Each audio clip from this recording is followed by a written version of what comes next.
अब देखिए आपकी एक्सरसाइज 10.2 के ऊपर क्वेश्चन नंबर 4 है कि सिद्ध कीजिए कि किसी व्रत यानी कि कोई भी आपका व्रत है, इस व्रत के व्यास। तो पहले तो एक व्रत बनाना पड़ेगा। तो ये आपका एक व्रत है और इस व्रत का ये केंद्र मानते हैं हम हर बार ही ओ। और व्यास किसे कहेंगे? ऐसा रेखाखंड या ऐसी रेखा जो व्रत के केंद्र से होकर गुजरे, उसे ही हम क्या कहते हैं? व्रत का व्यास कहते हैं। या फिर हमने दूसरी परिभाषा देखी थी कि व्रत की जो सबसे बड़ी जीवा है, यानी कि इस व्रत में यहाँ से इस तरह से बहुत सारी रेखाएं खींच सकते हैं।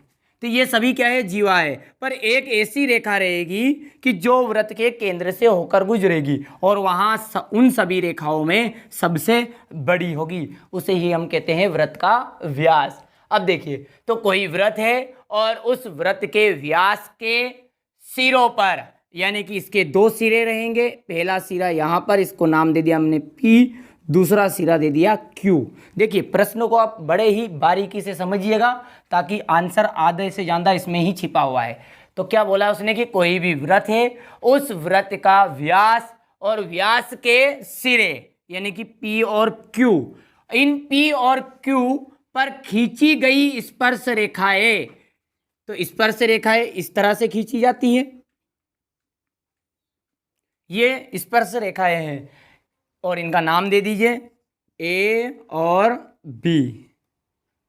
इस दूसरी स्पर्श रेखा का नाम दे दिया C और D। तो ये जो स्पर्श रेखाएं हैं, ये स्पर्श रेखाएं समांतर होनी चाहिए।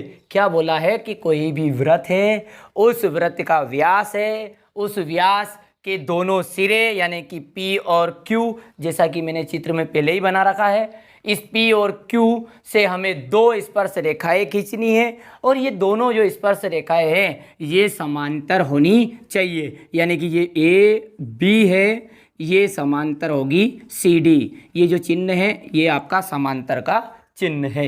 ये बातें हमको सिद्ध करनी है। तो देखो हम सबसे पहले इसमें दिया है लिखेंगे। तो दिया है किस तरह से लिखा जाएगा कि देखिए ये है व्रत का केंद्र, तो व्रत का केंद्र O है, A B और CD ये क्या है? आपकी व्रत की स्पर्श रेखाएं हैं, तथा P और ये बिंदु Q, ये दोनों जो बिंदु है ये रहेंगे आपके स्पर्श बिंदु। और स्पर्श बिंदु जैसा कि आप जानते हैं, पिछले वीडियो में हमने बता दिया है कि जो भी आपकी स्पर्श रेखा होती है और जो व्रत होता है, इन दोनों का जो उभयनिष्ठ बिंदु होता है, यानी कि ये जो स्पर्श रेखा गई और ये जो व्रत है, इन दोनों का एक उभयनिष्ठ बिंदु होता है। उस उभयनिष्ठ बिंदु को ही हम स्पर्श बिंदु कहते हैं। तो तीन चीजें आपको लिखनी है दिया है हमें कि व्रत का केंद्र O है, AB और CD व्रत की स्पर्श रेखाएं हैं, बिंदु P और बिंदु Q स्पर्श बिंदु है। तो यहाँ पहले लिख लेते हैं कि दिया है, ये हमने लिख लिया है कि व्रत का केंद्र आपका O है, AB और CD स्पर्श रेखाएं हैं और बिंदु P और Q आपके स्पर्श बिंदु है।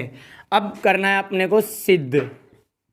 तो सिद्ध करना, सिद्ध क्या करना है कि ये जो स्पर्श रेखाएं हैं यानी कि AB और CD ये कैसी होनी चाहिए? समांतर।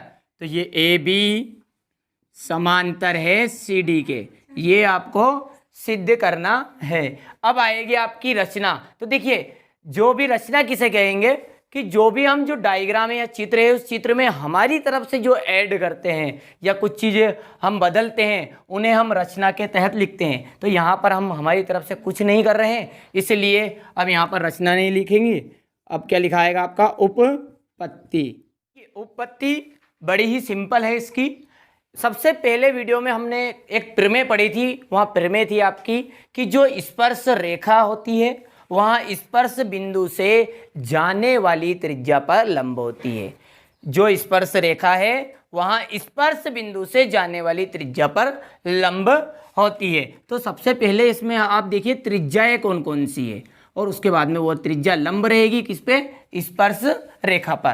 तो देखिए यहाँ से O से लगा के P तक, आप गौर से देखिए ये है व्रत का केंद्र और यहाँ है ये वृत्त की परिधि, और वृत्त के केंद्र से परिधि तक की दूरी को हमने पढ़ लिया था कि वृत्त की त्रिज्या कहते हैं। इसी तरह ये O से लगा के Q तक की दूरी भी क्या है, आपकी त्रिज्या है। यानी कि इस वृत्त में एक व्यास है P और Q, और व्यास में दो त्रिज्याएं बन गई OP और OQ। तो लिख दीजिए OP एवं OQ वृत्त की त्रिज्याएं हैं। और वो लाइन याद कीजिए कि जो स्पर्श रेखा होती है वहाँ स्पर्श बिंदु से जाने वाली त्रिज्या पर लंब होगी। यानी कि ये जो OP है ये लंब रहेगा AP पर, और ये OQ लंब रहेगा CD पर। तो ये लिख दीजिएगा OP लंब है, इसकी स्पर्श रेखा कौन सी है, AB। तो OP लंब है AB पर, और उसी तरह ये OQ भी लंब रहेगा किस पर, CD पर।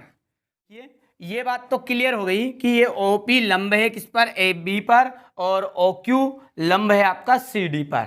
और जो ये लंब होते हैं यहाँ आपके जो स्पर्श बिंदु है यहाँ पर एंगल बनेगा 90 डिग्री का। ठीक है, इधर भी 90 डिग्री का एंगल बनेगा, इधर भी 90 वाला, और इसी तरह 90 का।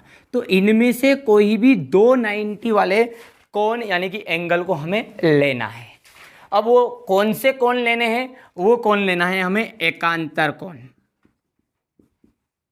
कौन से कोण लेने हैं, एकांतर कोण। और एकांतर कोण में भी ये जो एंगल वाले हैं ये अंतः है, तो इसलिए बोलेंगे हम इन्हें एकांतर अंतः कोण। अब एकांतर कोण किसे कहते हैं कि देखिए, यदि आपने ये एंगल लिया इस भाग का, तो नीचे वाला इसके सीधा वाला नहीं लेना है, इधर वाला लेना है, उसे कहते हैं एकांतर कोण। तो ये हम मिटा दीजिए, दो लेने हैं हमको कोई भी। तो यहाँ पर इस तरह से ये एंगल लेंगे तो यहाँ एंगल लेना है, इसे कहते हैं एकांतर कोण। अब इसको यहाँ पर मैं चित्र के द्वारा समझा दूँ। ये इस तरह से है, देखिए यहाँ पर ये A है, P है, और यहाँ Q है, और ये D है। ये जो एंगल है कितने का है, 90 का है, ये भी 90 का है। तो इस एकांतर कोण को लिख लीजिए APQ। इसका जो कोण बना कौन सा बना है, APQ, ये 90 का है। और उसी तरह PQD ये भी 90 का है। देखिए, जिसको हमें 90 का बताना है उसे बीच में बोलना है, तो बीच में किसे लेंगे, पहली बार P को। तो लिख दीजिए यहाँ पर कि कोण APQ, कोण APQ बराबर कितना हो गया है, 90। और उसी तरह कोण PQD, कोण PQD बराबर हो गया है 90। और ये दोनों जो कोण है ये है एकांतर अंतः कोण। ठीक है, अब यदि इन दोनों एकांतर अंतः कोणों को जोड़ेंगे तो कितना आएगा, तो यानी कि देखिए कोण APQ प्लस इसको जोड़ दीजिए कोण PQD, और बराबर ये भी 90 है और ये भी 90, और 90 90 हो गया है 180 डिग्री। और यहाँ से आपकी एक प्रमेय आती है कि जब एकांतर अंतः कोणों का योग, जब एकांतर अंतः कोणों का योग 180 डिग्री होता है, ध्यान से सुनिए कि जब एकांतर अंतः कोणों का योग 180 डिग्री होता है तो जो रेखाएं होती है वहाँ समांतर होती है।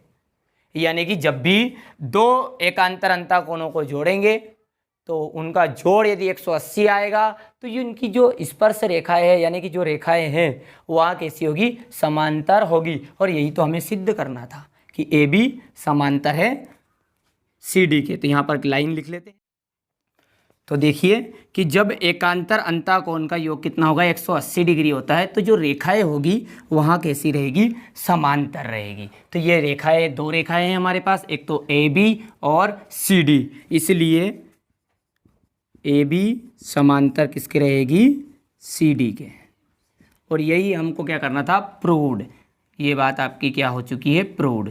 तो देखिए सिंपल सी बात है, इस प्रमेय में आपको सबसे पहले देखना है दिया है, और दिया है में हमने लिखा है कि वृत्त का केंद्र O है, AB और CD वृत्त की स्पर्श रेखाएं हैं, P और Q स्पर्श बिंदु है, दिया है, क्लियर है। इसके बाद में इसने बोला कि सिद्ध क्या करना है, तो सिद्ध हमें करना है कि जो स्पर्श रेखा है वो समांतर होगी। तो ये स्पर्श रेखा है AB, इसके समांतर होगी CD के।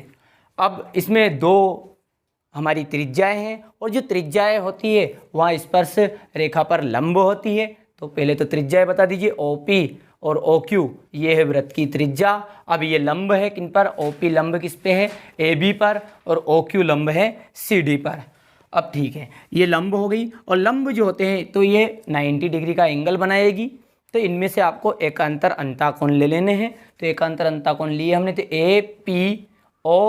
APQ और PQD ये आपके दो एकांतर कोण बन गए, और एकांतर अंताकोणों का जो योग है ये दोनों को जोड़ा तो 180 आ गया।